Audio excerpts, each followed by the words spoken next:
What's going on, guys? This is MrTeej66's Movie Reviews. I am Mr. Teej.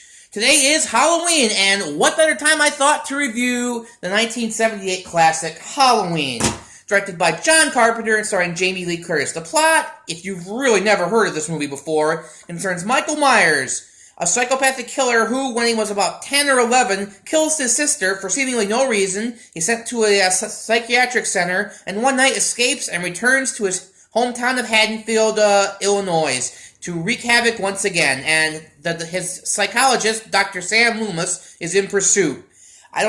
This is one of those movies that's really hard to say anything new because it's been analyzed so much, but, you know, I'll give it a shot. I mean, it is the model of simplicity. I mean, there's no gore, very little. It relies much more on suspense and, you know, old-fashioned movie scares than any traditional gore effects, and it just makes it so much better. I know the later slasher films, you know, used more gore, and even today, you know, kids today would probably be like, this isn't really that great. But it's old-fashioned. It's suspense. It's where is he? John Carpenter beautifully constructs the frame, the shadows. You know, you don't know where he's going to come from. You know, there's no motivation. That's another big plus of this movie, which I think a lot of slasher films get wrong, is that, you know, you don't need a motivation. In fact, the motivation usually makes the killer less scary. Just look at, you know, Rob Zombie's 2007 remake, which I thought was a good piece of shit. It just, I don't care. That whole movie, I'm like, you know, he had a bad childhood. I'm sitting there going, so what? Who cares? I don't care. It's just not very interesting to me. The fact that he's, in this movie, he's just walking around killing people, seemingly for no reason, is just that much more disturbing, and the ending is just amazing. I mean, spoiler warning.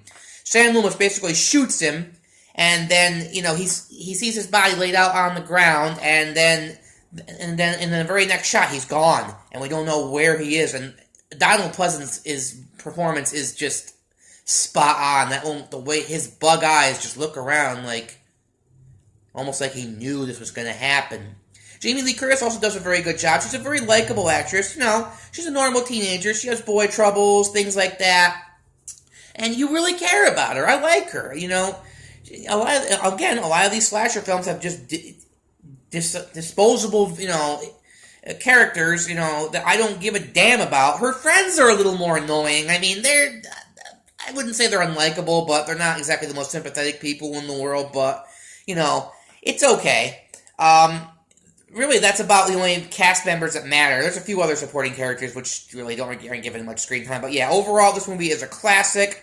You know, I don't know why you haven't seen it. You know, go watch it. It's very, you know, as I said, it's very old-fashioned. It's more like Psycho than, you know, Friday the 13th or A Nightmare on Elm Street. But this movie gets a solid 9.5. The only problems I have with it are, again, some of her friends are a little unlikable, and, you know, there's a few dated parts to it, but not anything too horrible. But overall, you know, a fantastic movie. Absolutely worth seeing. 9.5 out of 10. You know, it's Halloween. Rent it right now. You really should. Anyway, that's my quick take on this movie, and this is MrTeej66, and I will see you next time.